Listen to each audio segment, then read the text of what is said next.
good pastors and good preachers and good fathers, spiritual fathers of the faith, they're using it to make you better. They're using it to make you spiritual. Because there's a difference. If you read in 1 Corinthians chapters 1 and 2, you'll find out that there's divisions among you because you're proud and unspiritual. You bite and devour and think yourself to be something when you're nothing.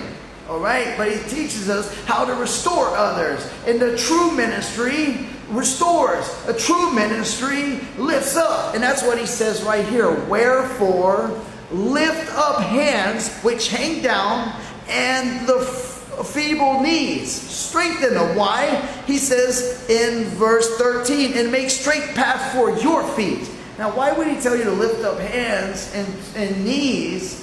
And he puts it in your own self person, first person. But he's not only talking about the first person. I numbered 1 lest, 2 lest, 3 lest. You'll see the word lest 3 times listed here. So there's 3 lest. 13, lest that which is lame is turned out of the way. He said, let it be healed rather. So there's a time of healing. And he says, lest they be turned out of the way. Now, why don't you want them to be turned out of the way, he says? Well, one is for your benefit. And he goes on, so he says, follow peace with all men, and holiness without which no man shall see the Lord. The 2 powers.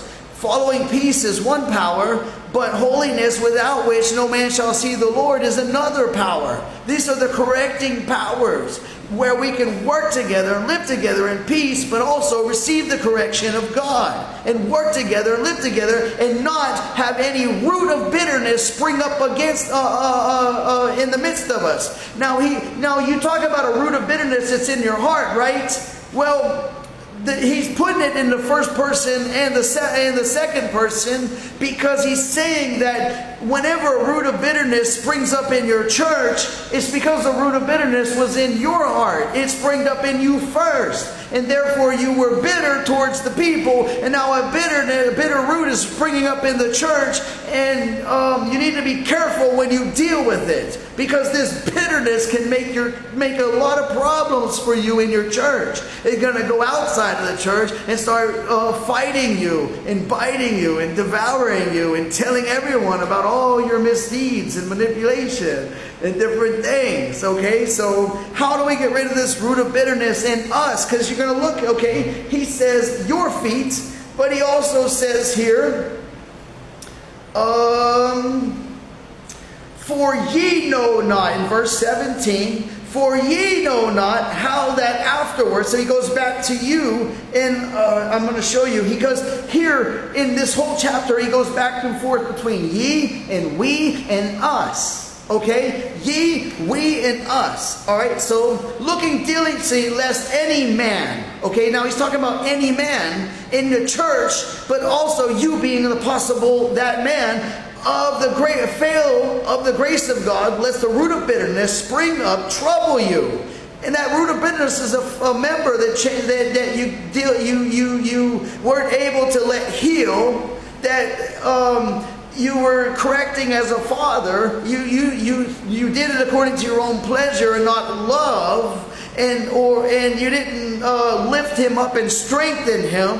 And so he's telling you to be careful, to follow peace with all men, but also be careful, because holiness without which no man shall see the Lord. You won't see the Lord without holiness, and your members won't see the Lord without holiness. So follow peace with all men, looking diligently lest, 1, 2, 3 lest here, lest that which is lame be turned out of the way, lest the men fail of the grace of God, lest a root of bitterness spring up and trouble you. Actually, 4 lest there be any fornicator or profane person of Esau. Now, that Esau, you might think, well, that's just so he's saying to protect your church from fornication. Protect your church from the works and lust of the flesh. And so you have to be a spiritual father, but also to follow peace and to lift up. Because if you don't lift up these hands, they can't pray. And if they can't pray, then they're going to turn on you. So don't stop them from praying. They need